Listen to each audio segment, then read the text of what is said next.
যার মৃত্যুতে শেখ হাসিনার গদি নড়ে গিয়েছে, সেই আবু সাইদের মৃত্যু বুলেট নয়, মাথায় মাথায় আঘাতে ত্বরান্বিত হয়েছে, এমন ময়নাতদন্ত প্রতিবেদনের তথ্য এখন আলোচনায়। এটা নিয়ে কি বলবেন আমাদের যদি সংক্ষেপে একটু বলেন। আপনি কি ময়নাতদন্তের রিপোর্টটা পেয়েছেন তাহলে? ময়নাতদন্তের পেয়েছেন? রিপোর্টটা আমাদের ময়নাতদন্তের রিপোর্টটা আমি একটু দেখেছি। আচ্ছা ফাইন, তাহলে আপনাকে একটা ঘটনা বলি। এই ময়নাতদন্তটা আমি কিন্তু দেখার সময় পাইনি, আমি সারাদিন মিনিস্ট্রি কাজে ব্যস্ত ছিলাম। আপনি কিন্তু দেখবেন কাইন্ডলি, এটা কত তারিখের ময়নাতদন্ত রিপোর্টটা, কত তারিখের? আচ্ছা, ময়নাতদন্তের আচ্ছা আমি রিপোর্টটা আপনাকে পৌঁছানো। ক্ল্যারিফাই করি। হ্যাঁ, জি। আচ্ছা ফাইন, আমি আপনাকে ক্ল্যারিফাই করি। আপনার কি মনে আছে আওয়ামী লীগ আমলে ময়নাতদন্তের রিপোর্ট কিভাবে দেওয়া হতো? এটা জি। নিশ্চয়ই আপনার মনে আছে।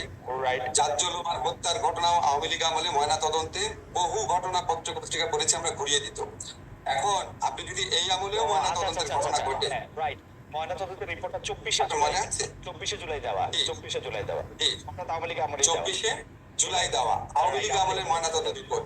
আপনাদের কি বিচার বিবেচনা বোধ কি হারিয়ে গেছে? আপনারা যারা এই সমস্ত প্রশ্ন তোলেন, আপনাদের কাছে অনুরোধ করি, আপনারা কি ভুলে গেছেন যে আওয়ামী লীগ আমলে ময়না তদন্তের রিপোর্ট, পুলিশের তদন্তের রিপোর্ট, ডাক্তারের রিপোর্ট সবকিছু কিভাবে ম্যানিপুলেট করা হতো? কাজে আমরা ঠিক ডেফিনেটলি আবার ময়না তদন্ত করবো, এবং এই ময়না তদন্ত যদি ভুল হয়ে থাকে, ম্যানিপুলেটেড হয়ে থাকে, অবশ্যই আমরা দেশবাসীর কাছে প্রকাশ করবো। আচ্ছা।